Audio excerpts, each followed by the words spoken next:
The ground shook like a living thing beneath Lieutenant Kayla Wren's boots, each tremor a grim heartbeat, announcing the approach of something monstrous. Orange dust curled around her legs as she sprinted across the broken ridge, the weight of her high-tech combat suit offset only by adrenaline. Behind her, the once thriving colony of Thessa burned, a silent inferno of shattered domes and broken lives. The sky was on fire. Comets? No, orbital strikes. Precision annihilation. The kind that didn't leave survivors. "Wren, you're off comms again," came a voice through the neural link. Captain Dallon's tone was clipped, his words ghosting across the edge of her thoughts. "I hear you," she growled, ducking behind a jagged outcrop. "Just not sure how much longer I want to." "Don't talk like that. Recon says the evac corridor to the Western Flats is still open. You have 8 minutes. Kayla peered over the rock. Through the smoke, shadows moved, hulking, grotesque silhouettes, too fast for their size, limbs jointed in ways that defied biology. One leapt atop a downed transport and howled, a throaty, metallic roar. It wasn't natural. None of them were. Bioengineered nightmares, plated in obsidian-like chitin, with glowing red cores where heart should be. War beasts. They had come without warning. No political demands, no prelude of diplomacy. The Zarkai arrived like a virus, and these beasts were their teeth. Kayla tapped the side of her bow, unfolding it with a silent click. A string of quantum filaments snapped into place, pulsing faintly. She knocked an arrow and drew back. The bow hummed, recognizing her grip, syncing with her biosigns. She exhaled. The arrow launched in a blue blur, slicing through the air and embedding itself in the creature's throat. It staggered, shrieked, then collapsed into fire and ash. That was one. Dozens remained. From the ridge below, a squad of armored figures emerged, moving in disciplined unison. Dallon's unit. Plasma rifles flared as they provided cover fire, drawing the creature's attention. One of them waved. Kayla descended the slope, her breath harsh in her helmet. "Nice shot," Dallon said, his visor cracked, one arm trailing blood. "We're pulling everyone we can to sight, Theta. They're setting up a forward fallback there. Could be our last shot." Kayla nodded.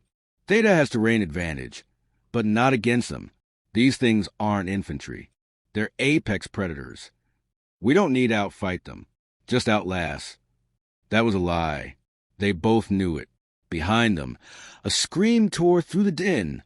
Private Maller, barely 20, caught in the claws of one of the beasts. Kayla turned too late. The monster crushed him like paper, then leapt into the smoke. Dallon cursed. "They hunt for panic," Kayla muttered.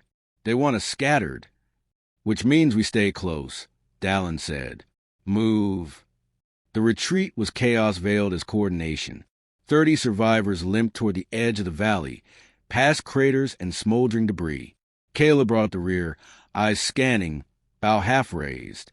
Every distant noise sounded like claws on stone. By nightfall, only 13 remained. They camped in the ruins of a collapsed terraformer, the metal carcass shielding them from the aerial scouts. No fires, no talking, just silence and breathing and the subtle ticking of the equipment still functioning in their suits. Kayla sat apart, drawing her fingers over the bowstring, recalibrating it. She could still feel the tremors from earlier, reverberating through memory. Across from her, a bulky silhouette shifted. Sergeant Hobb, their heavy weapons specialist, watched her with tired eyes. "I've seen war," he said quietly. "But this ain't war. This is culling." She didn't answer. "They didn't just bring weapons," Hobb went on. "They brought animals. Trained ones. Made to kill, to terrify. Makes you wonder, what do we bring to space?" Kayla looked at him. Ourselves. And all the arrogance that comes with it. Later, as the others slept in uneasy shifts, she pulled up a classified file from her personal core. A grainy vidclip played. Footage from Earth, decades old.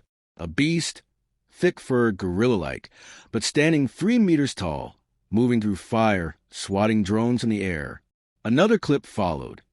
A serpent-winged reptile breathing plasma, chained in a lab facility marked Project Basilisk.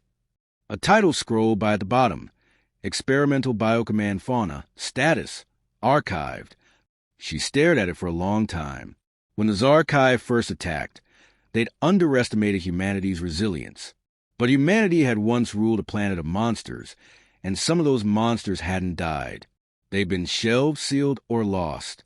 Not because they were failures. Because they worked too well. A whisper buzz in her neural link. An automated alert. A scout drone from their camp perimeter had gone silent. Kayla stood, heart steady, bow in hand. She tapped her comm. "We're not going to make it to Theta," she said. Dallin stirred. "Say again." "There's no retreat. No hiding. These beasts are bred for war. So let's give them a war they weren't bred for." "What are you thinking?" She stared out into the darkness, toward the east, where the ground sloped down to a sealed facility forgotten by the rest of the galaxy. "I'm going to wake the old ones." There was a pause. Then Hobbs' gruff voice.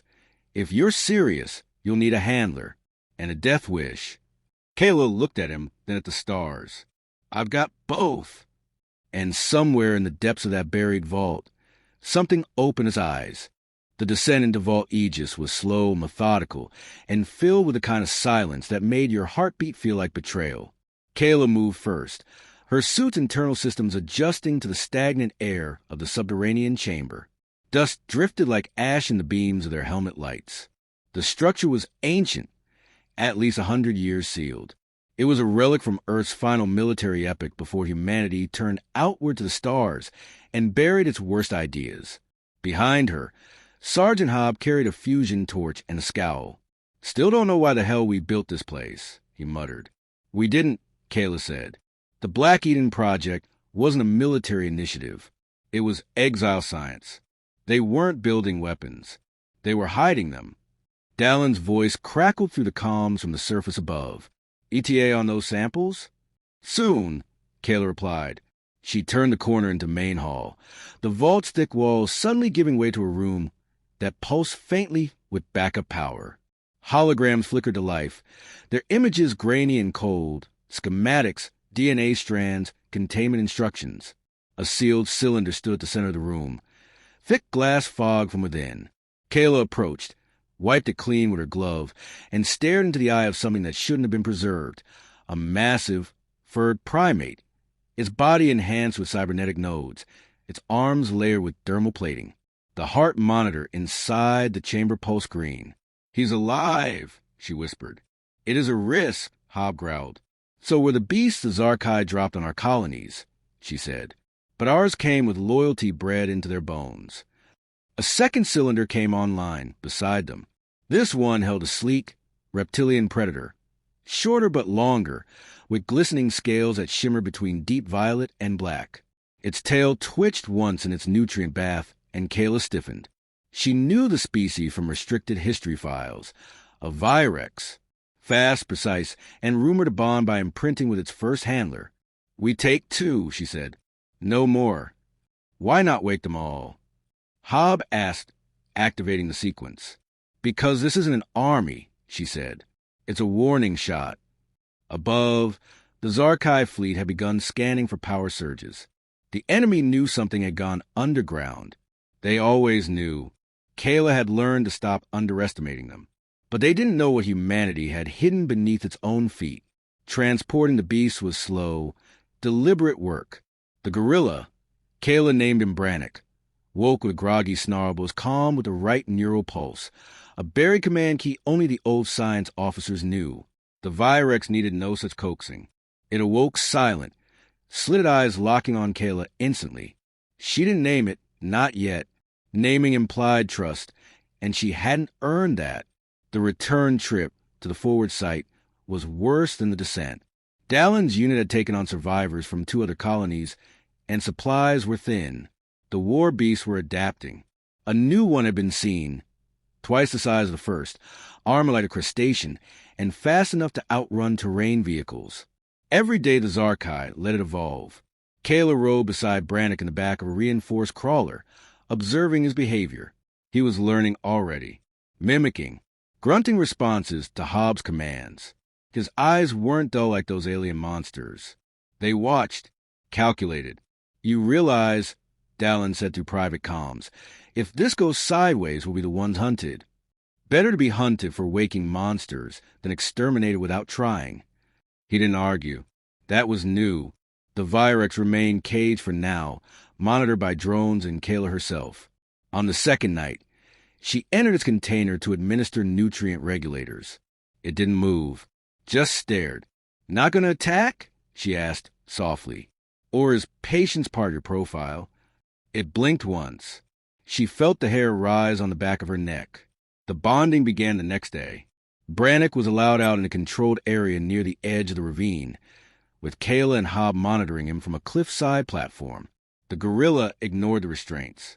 He tested boundaries, smashed a drone, pounded his chest, but returned to the feeding zone when called. He responded best to Kayla. He likes you, Hobb said. He remembers someone I remind him of, she replied. They modeled empathy into these things. They were meant to be warriors and companions. A hybrid approach to battlefield dominance. Damn strange thing to give to soldiers. Or maybe the only thing that made sense in a war they couldn't win. They introduced the Virex last. It emerged slowly, eyes scanning the environment, tail flicking in anticipation. Kayla stood 10 meters away, unarmed. The creature padded toward her, low to the ground. She didn't move. At 6 meters, it stopped. Their eyes locked. Then it bowed its head.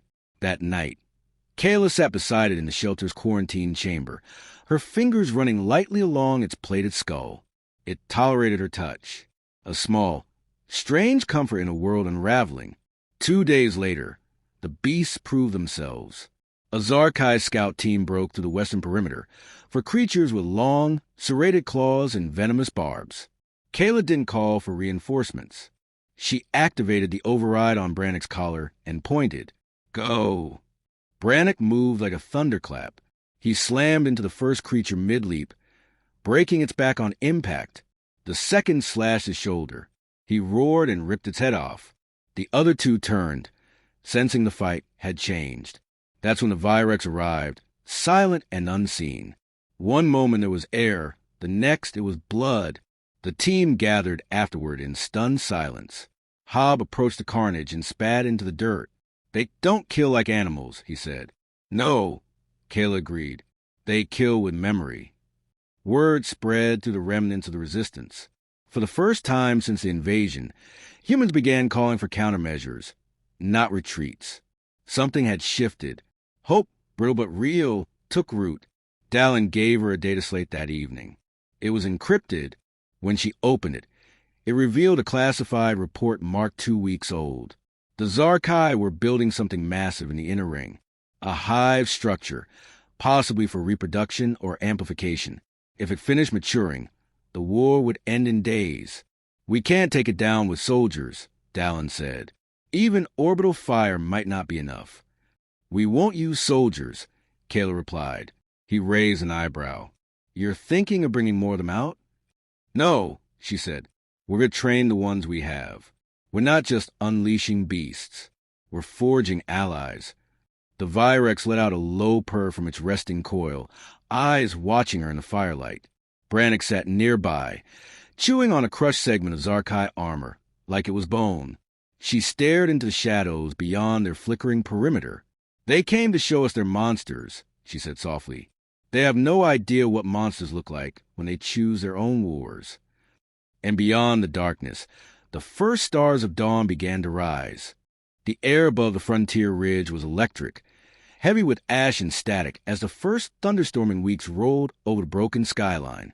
Kayla stood in the observation tower of the outpost they'd fortified from scrap, her gaze fixed on the growing silhouette of the Zarkai hive in the distance.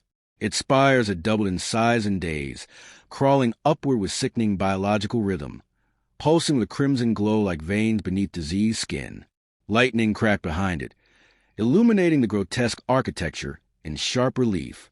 Below her, the training yard was alive with movement. Brannick stood like a mountain at its center, directing smaller resistance members in hand-signal drills. He was learning more rapidly than anyone expected, not just battle patterns, but coordination. When he paused to correct a stance or nudge a recruit into formation, it wasn't random. It was deliberate, calculated. The beasts that once snarled at every approach now wore a kind of quiet gravity. The Virex, now dubbed Shade by the unit, was harder to track. It preferred the shadows, leaping across ruined rooftops and patrolling the perimeter with ghostly silence. It communicated in hisses and low-frequency trills, sounds that unnerved even seasoned soldiers. But it never struck without provocation. And when it did, the kill was clean. Kayla descended the tower with practiced ease. Hobb met her halfway, his expression grim, his left arm wrapped in a pressure bandage. Another breach last night. One of the runners got through. Took 3 of ours before Shade found it. Was it a new variant? Fast, bipedal, covered in carapace plating that deflected plasma fire. She didn't need more details. The Zarkai weren't just evolving. They were adapting to us now. Dallin approached, his tablet screen glowing in the gloom. We finished analyzing the hive's emissions. It's not just a breeding facility. They're growing something inside. Some kind of central intelligence node. A control construct, maybe command level. Kayla's thoughts moved quickly. If we take it out, what happens to the others? Best case? Disarray. Worst case? Rage. Either buys us time. No human squad can get that close. Radiation levels spike the closer you get, and there are patrol nests everywhere. It's a maze of death. Then we stop sending humans. She turned toward the training yard again, eyes falling on Brannick, who stood still now, watching her with quiet focus. That night, the outpost gathered for first full mission briefing. The air was tense, thick with anticipation, and the scent of recycled heat. Maps of the hive's terrain pulsed on the main screen. Defensive arcs, patrol routes, internal ventilation systems, all overlaid like a living organism dissected. We have one chance, Kayla began, her voice steady. We're not storming the hive. We're infiltrating it. Brannick and Shade will lead the breach. We'll support from the perimeter with surveillance and fallback extraction. Too risky, one lieutenant muttered. They're smart, but they're not us. They're better than us at this, Kayla countered. They were bred for it. We didn't wake monsters. We woke precision. Hobb nodded. Brannick's memory retention is beyond human norms. Shade reacts faster than our fastest drones. And neither hesitates. The silence held long enough to signal consensus. Preparation was swift. Armor was retrofitted for Brannick's size, embedded with cameras and transmitters. Shade received a neural uplink that allowed Kayla to monitor vitals and proximity positioning. Kayla herself will remain in the command trailer, coordinating in real time. The emotional pull to go with them tugged at her, but logic won. The mission needed clear eyes, not attachments. The night of the infiltration arrived with unnatural stillness. No wind, no calls from the wild. As if the land itself held its breath. Brannick crouched at the ridge, eyes scanning the dark valley below. He grunted once. Shade leapt past him without sound, a blur of muscle and sinew slipping to the ravine. Kayla's voice crackled through their comms.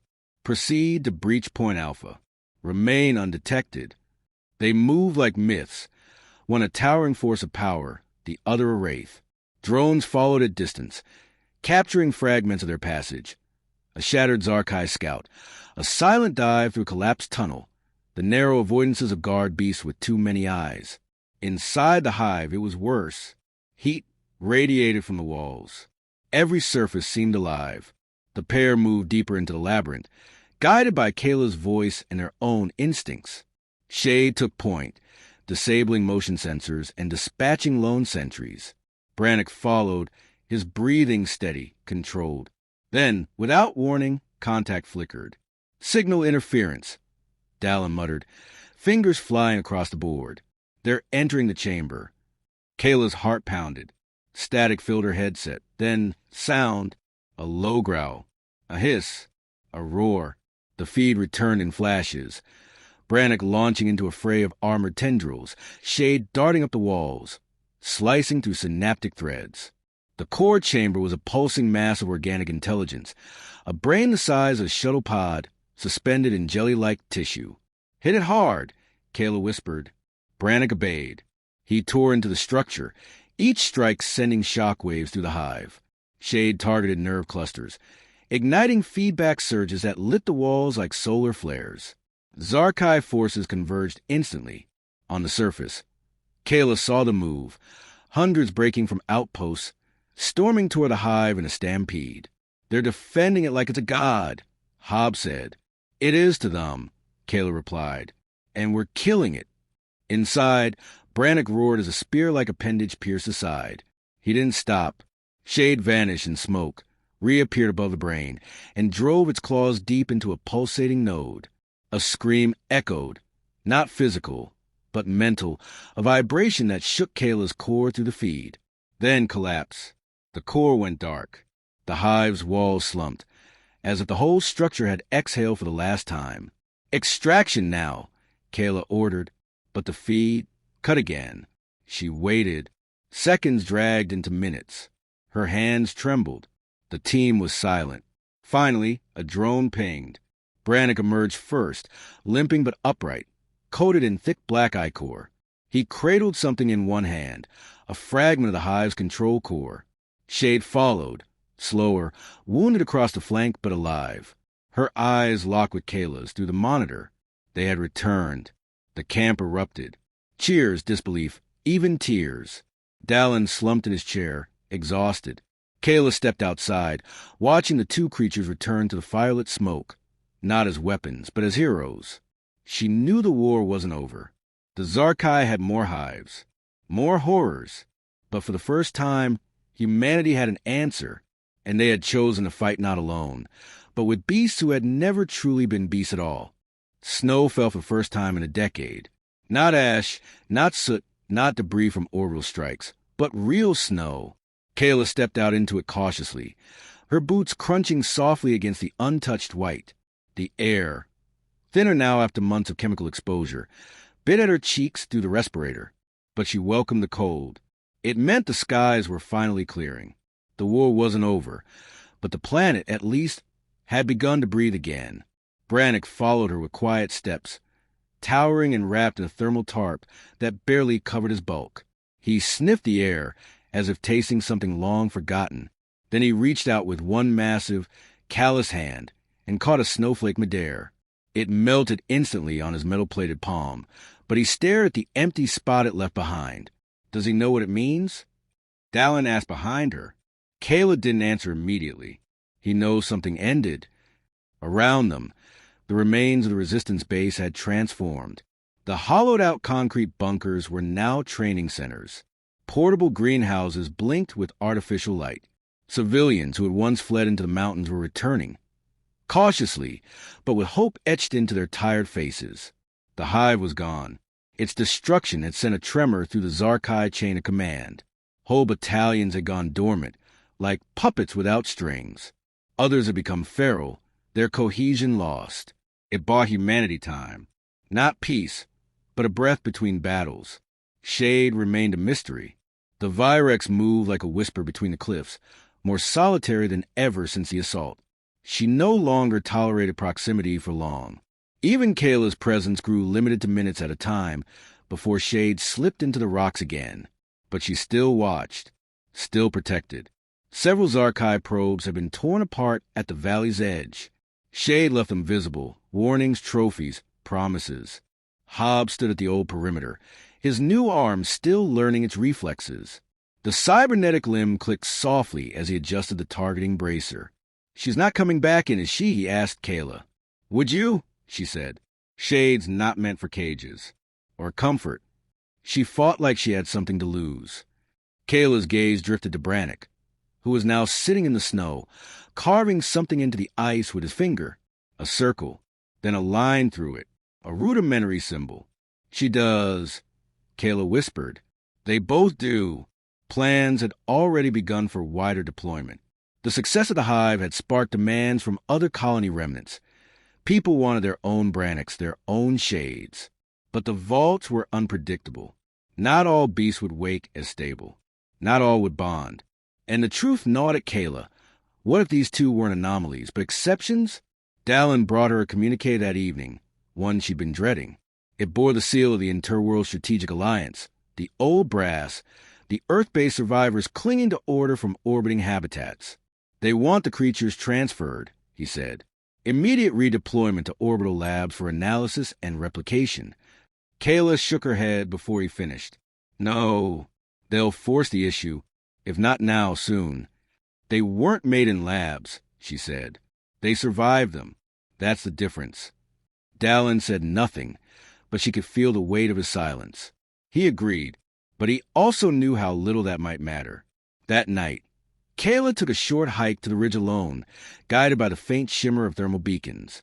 Shade was there, perched on a high stone, her body coiled like a spring, eyes reflecting starlight. Kayla stopped a respectful distance away and waited. You know what they're planning, she said softly. They want to own you. Shade didn't move. They don't understand. You're not tech. Your will. The Virex leapt down, silent as wind, and circled Kayla once. Then she paused beside her, close enough that their shoulders almost touched. Kayla took it as consent to speak plainly. If they come, I'll stand in their way. But I won't stop you if you run. Just promise me you'll survive. A low, thrumming sound came from Shade's throat, neither growl nor purr. It vibrated through Kayla's bones. Then Shade turned and vanished again, leaving only tracks that melted as the sun began to rise. A week later, the decision was made for them. 2 dropships pierced the morning sky, gray, unmarked, bristling with weapon ports. Kayla met them at the landing zone with Brannick at her side, unchained. The delegation emerged dressed in insulated authority. Scientists, generals, men who hadn't seen dirt under their nails in years. We're here to escort the war assets into secure transport, said the lead officer, his voice clipped and precise. They're not assets, Kayla replied. You don't make that decision. I already did. Dallin, standing at the edge of the gathering, flinched as the first soldier stepped toward Brannick. Kayla's hand went to her sidearm, but it was too late. Brannick moved. Not violently, not aggressively. He stepped in front of Kayla and sat. The soldiers hesitated. Brannick grunted once and pointed behind them. They turned. Shade stood atop the ship's gangplank, tail swaying, claws flexing. No words passed, just understanding, the kind that reached deeper than language. The officer lowered his tablet. We'll report back, but you know this isn't the end. No, Kayla said. It's just the line. You don't cross it. They left without further argument, the ships lifting in a gust of displaced snow and policy. Later, in the quiet aftermath, Kayla stood beside Brannick again, this time watching children play near the training yard. One boy threw a ball. Brannick caught it, held it, then gently rolled it back. The boy laughed. Not bad, Hob muttered, stepping up with a drink. For a war beast. Kayla smiled. He's not a war beast anymore. What is he then? She paused. Whatever he chooses to be. They stood in silence as the sun cut through the clouds and warmed the snow. Far off in the cliffs, Shade's call echoed once, clear and long, like a song too wild for memory but too ancient to forget. And somewhere beyond the horizon, the Zarkai stirred again. The war would return, but so would they.